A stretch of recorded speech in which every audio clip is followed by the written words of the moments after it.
3월 넷째 주 KMATV 뉴스 브리핑을 시작하겠습니다. 정부가 끝내 대한의사협회 비상대책위원회 핵심 지도부들에게 행정처분을 내렸습니다. 보건복지부는 18일 의협비대위 김태구 위원장과 박명하 조직위원장에게 의사면허 자격정지 3개월 처분을 내렸습니다. 전공의 사직 사태와 관련해 정부의 집단행동 및 집단행동 교사 금지 명령을 위반했다는 이유입니다.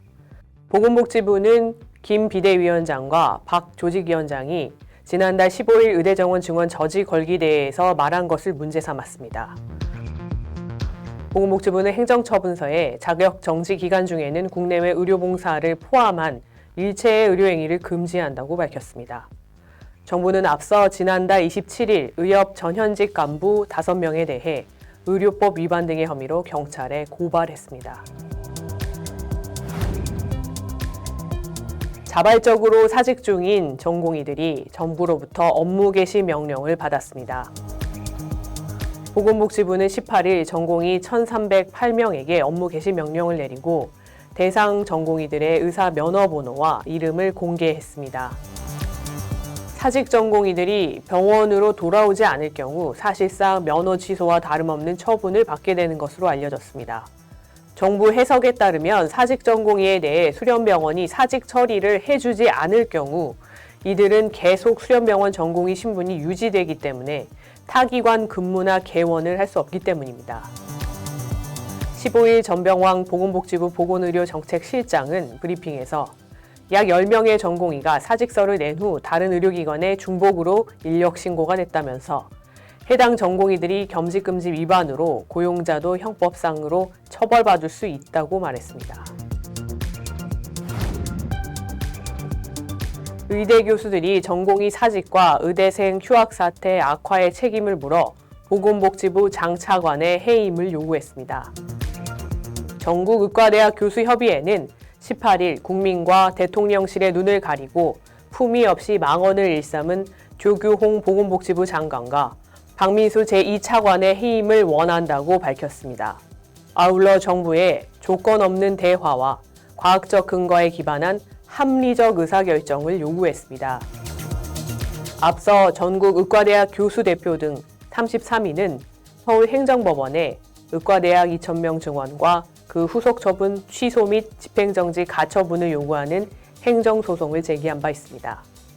이와는 별개로 전공의와 의대생 대표 그리고 수험생 개인들도 동일한 내용의 행정소송을 각기 제기해 법원의 판단을 기다리고 있습니다.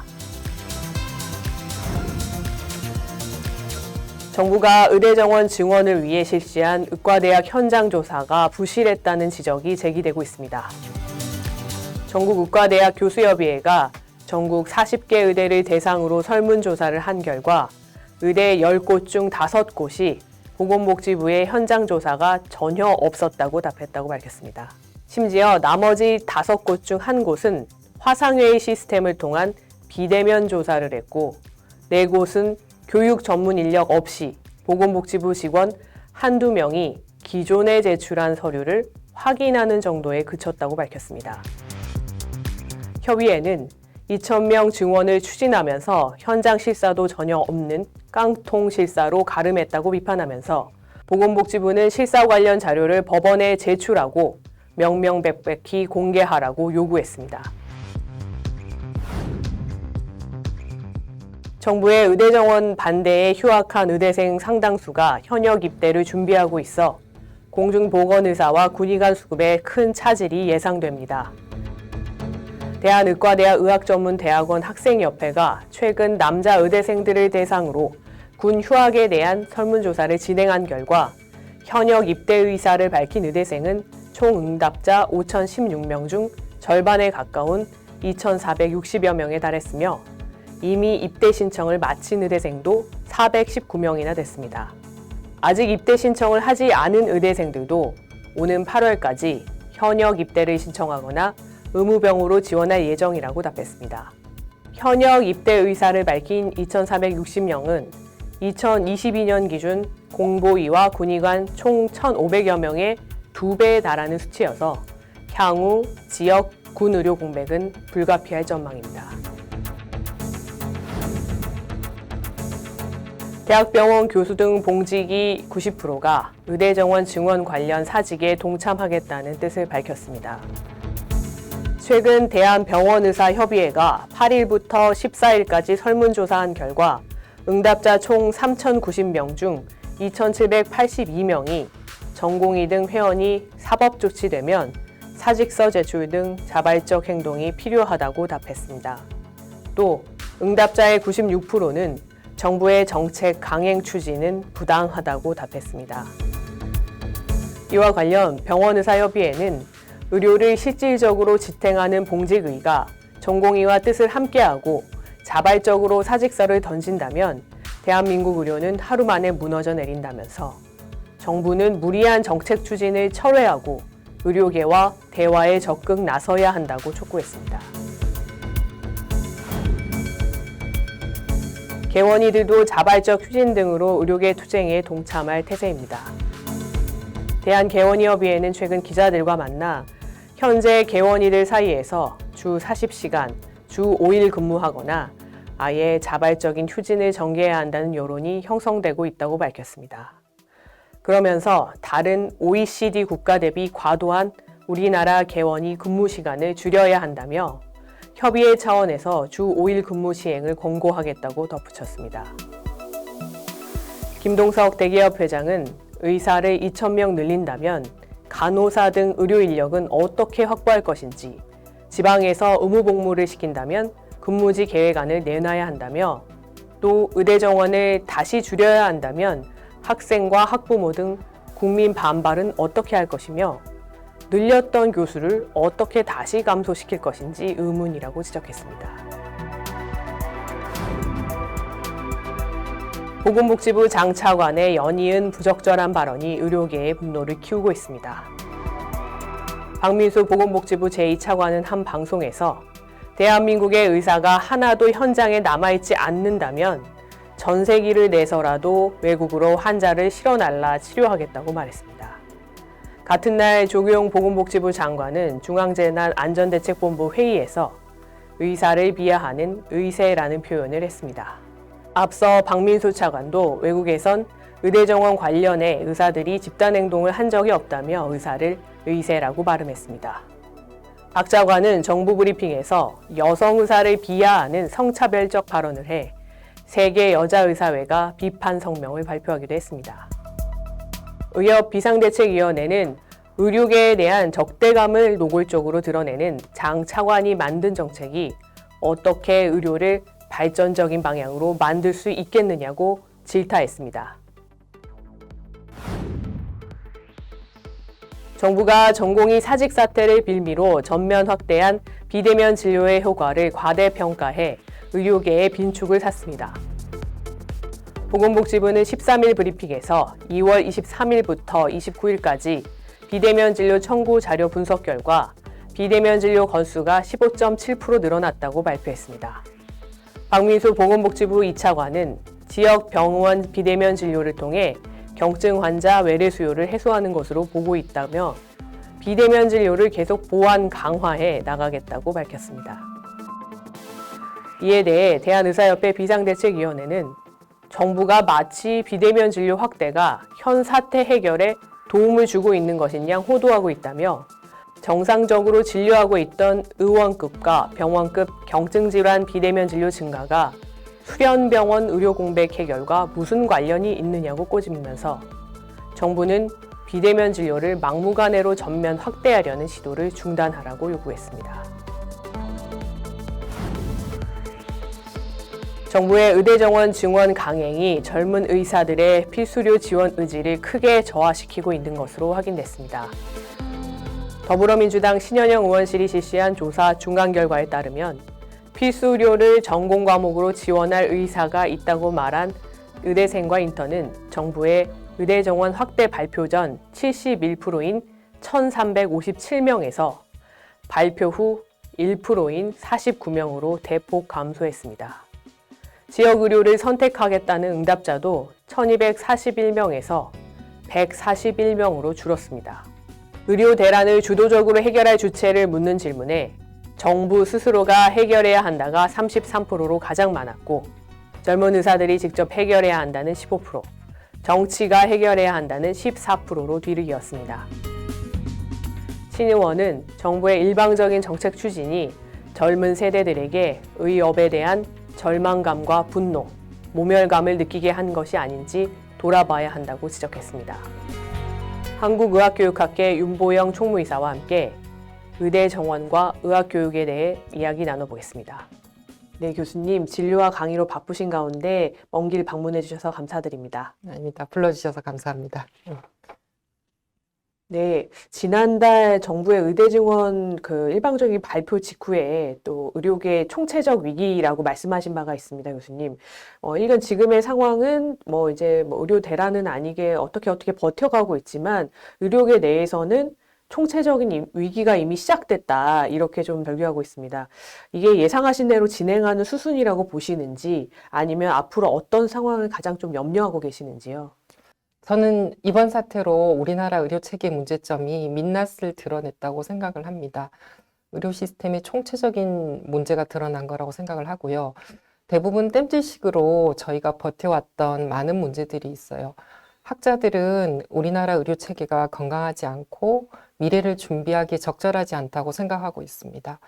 지금은 그냥 우수한 인력을 갈아 넣어서 버티고 있고, 의료인들도 현재 상황에 반응하고 적응해서 그냥 많은 환자를 보는 걸로 모든 문제를 메우고 있습니다. 지속 가능하지 않고 기술 발달과 미래 세대 특성에 맞지 않습니다. 현재도 의사, 간호사 등 의료진의 능력과 시간을 갈아 넣어서 유지하는데 더 많은 의사와 간호사를 양성하여 가혹한 경쟁을 통해 그들을 더욱 피폐하게 만들겠다는 정책이라고 생각합니다. 근본적인 문제가 무엇인지 이번 기회에 서로 이해관계자들이 머리를 맞대고 고민하는 시간이 필요하다고 생각하고요. 이렇게 강대강으로 치달아 가다가 결국은 한쪽이 이기거나 지는 방향으로 문제가 해결된다면 영원히 우리의 지금 문제인 의료 시스템을 고칠 기회가 없지 않을까 하는 염려가 가장 큽니다. 네, 교수님, 체계가 건강하지 않고 또 가혹하고 피폐하게 만든다, 의료진들을. 이 말씀이 많이 마음이 아픕니다. 의과대학에서 내과학, 류마티스 내과 교수이시기도 하지만 한국의학교육학회에서도 활동 중에 있으십니다. 의료계는 당사자인 의대 교수들이 제대로 의사를 만들 수 없다고 하는데 정부가 되려 할 수 있다라고 말한다고 굉장히 답답해합니다. 교육학적인 측면에서 이런 현대 의학교육의 특수성은 학생의 수와 어떤 관계성을 가지고 있을까요? 전통적인 의학 교육은 지식을 어떻게 학생들한테 전달할 것인가 하는 것이 주 목적이었습니다. 대부분 지식을 전달하는 방식은 강의로 이루어지죠. 지금 이제 의대 증원 사태에서 강의의 평수를 늘리고 강의실을 더 많이 지어주고 이런 이야기가 나오고 있는데, 사실 의학 교육 하는 사람으로서는 조금 이해하기 힘든 부분입니다. 현대 의학 교육은 워낙 의학 지식이 방대하고 더 이상 지식을 전달하는 건 불가능합니다, 학생들에게. 따라서 지식을 전달하는 강의 방식으로는 의학 교육을 할 수가 없습니다. 근거 있는 지식을 어떻게 찾고 어떻게 활용해서 실제 환자한테 적용하는 법을 어떻게 학생들한테 가르칠까 하는 게 의학 교육의 큰 숙제인데요. 미래 의사의 역할에 근거한 교육이 필요합니다. 특히나 리더십 교육, 전문 직업성 교육 같은 것들도 굉장히 중요하고요. 이런 교육들은 강의보다는 소그룹 학습, 실습, 그다음에 임상 실습 교육이 굉장히 중요하게 됩니다. 단순히 해부학의 카다버 학본 문제가 아니라는 거죠. 그래서 교수의 역할도 훌륭한 강사, 강의를 잘하는 교수보다는 토의를 촉진하는 촉진자 또는 피드백하는 멘토나 코치의 역할이 중요합니다. 따라서 학생 교수의 비율이 더욱더 낮아졌어요. 실제로 이상적인 의학 교육을 하려면 학생 한 명당 두세 명의 교수가 필요한 상황입니다. 그래서 현재 의과대학의 교수 비율로서는 정말 좋은 의사를 양성하는 현대의학 교육을 하기는 굉장히 어렵다고 할 수 있고요. 지금 대부분의 의과대학 교수들은 잘 아시다시피 진료에 내몰리고 있고, 그 다음에 연구로 승진 압박을 받고 있습니다. 이런 상황에서 교육은 뒷전이고요. 모두 번아웃 상태에 있습니다. 이런 상태에서 더 많은 학생들을 받았을 때 의학 교육 상황은 생각만 해도 굉장히 처참합니다. 그 멘토나 코치와 같은 의대 교수가 필요하다는 말씀이 와닿는 것 같습니다. 우리 지금 현대 사회의 환자로서 국민분들이 원하는 의사도 그런 식으로 교육이 잘 되어 있는 의사를 기대할 것 같은데요. 정부는 의사가 부족해서 필수 의료가 붕괴되고 고령화가 되고 있고 또 의과학제도 필요하니까 2,000명 증원을 해야 한다고 자꾸 말하고 있습니다. 의대 입학생을 증원하면 이러한 다양한 문제들이 사회적 환경이 다 해결이 될 수 있을까요? 정부에서는 낙수 효과를 많이 이야기하고 있는데요. 저는 숫자를 많이 늘린다고 해서 나머지 학생들이 우리 사회가 원하는 방향의 의사가 되리라고 절대 생각하지 않습니다. 숫자의 문제가 아니고 제도와 시스템을 만들 필요가 있어요. 굉장히 촘촘한 제도와 시스템이 필요합니다. 입학을 어떻게 할 건지 선발부터 굉장히 중요하고요. 그다음 진료 교육을 또 해야 되고요. 그다음 졸업 후에 보상과 유인까지 굉장히 촘촘한 계획이 필요해요. 그리고 사회가 정말 필요한 인재가 있다면 그 인재에게 정당한 보상을 해야 합니다. 그냥 그 사람의 헌신으로 이 사회가 지탱한다는 것은 제 생각에는 좀 이상적이지 않나 하는 생각을 합니다. 네. 제도와 시스템, 제도와 체계가 있어야 되는데 제도와 체계가 미비하니까 그것을 개인 의사들에게 자꾸 전가하고 의사가 잘못했다, 의사만 나쁘다 뭐 이런 식으로 좀 흘러가는 것이 너무 안타깝고 그로 인해서 의료진들이 계속 번아웃이 되고 동기를 잃게 되는 것 같습니다. 의과대학 정원이 10% 이상 늘어나게 되면은 한국의학교육평가원에서 의과대학의 적정성 평가를 시행하는 것으로 알고 있습니다. 2,000명이 증원되어도 현실적으로 기존의 이런 높은 수준의 평가가 가능한지요? 예, 제가 이 질문의 답을 책임지고 드리기는 좀 어렵지만요. 저도 이 평원의 구성원으로서 말씀을 드려보면 저희들이 해마다 평가 인증을 8개 내지 9개의 대학을 해마다 하고 있거든요. 그러면은 그 8개, 9개의 대학을 제외한 다른 대학에서 한 명 정도씩 차출이 돼서 평가단을 꾸리고요. 이 평가단이 평소에 훈련을 받습니다. 그래서 평가를 하게 되는데 대부분 개인적인 시간 그리고 일하는 시간들을 빼서 거의 한 달 정도 평가에 저희들이 자원을 투입하고 있습니다. 그런데 지금 일거에 10%씩 이상 증원을 하게 되면 모두 주요 변화 계획서라는 걸 제출하게 되어 있고요. 그럼 이 계획서를 평가할 정말 평가단들을 꾸릴 수 있을지가 사실은 걱정이고 현재 우리가 가지고 있는 평가 인증 기준을 이 대학들이 전부 통과할 수 있을지 저 개인적으로는 굉장히 우려스럽습니다. 네, 평가 인증을 하시는 전문가분들의 절대적인 수도 부족하고 그분들을 갑자기 만들려고 해도 질적으로 구성되기가 굉장히 단시간에 어렵기 때문에 기존에 하고 있던 의과대학의 질 관리도 제대로 할 수 있을지 모르겠다라는 게 지금 현상으로 지금 보여집니다. 마지막으로 지금도 환자를 돌보는 임상 의사이시자 또 의학 교육자로서 훌륭한 의사를 기대하는 우리 사회 또는 미래의 의사들에게 한 말씀 부탁드립니다. 제가 의료 현장에서 현재 느끼고 있는 우리나라 의료성의 접근성은 세계에서 정말 최고라고 저는 생각을 합니다. 물론 사회 약자인 일부 환자에게 더 개선할 부분이 있습니다. 대신 우리는 높은 가치의 의료, 우리가 고가치 의료라고 부르는 의료에 실패하고 있습니다. 의사에게 진료 시간을 확보해주고 의사의 생각과 진찰 행위에 충분히 보상하면 필요 없는 검사를 줄일 수 있습니다. 오히려 총 의료비를 줄일 수 있죠. 현재처럼 검사나 행위에 많은 보상을 하면 곧 우리의 의료보험은 고갈될 것입니다. 보상 체계와 의료 전달 체계에 대한 종합적인 고민이 필요한 시점입니다.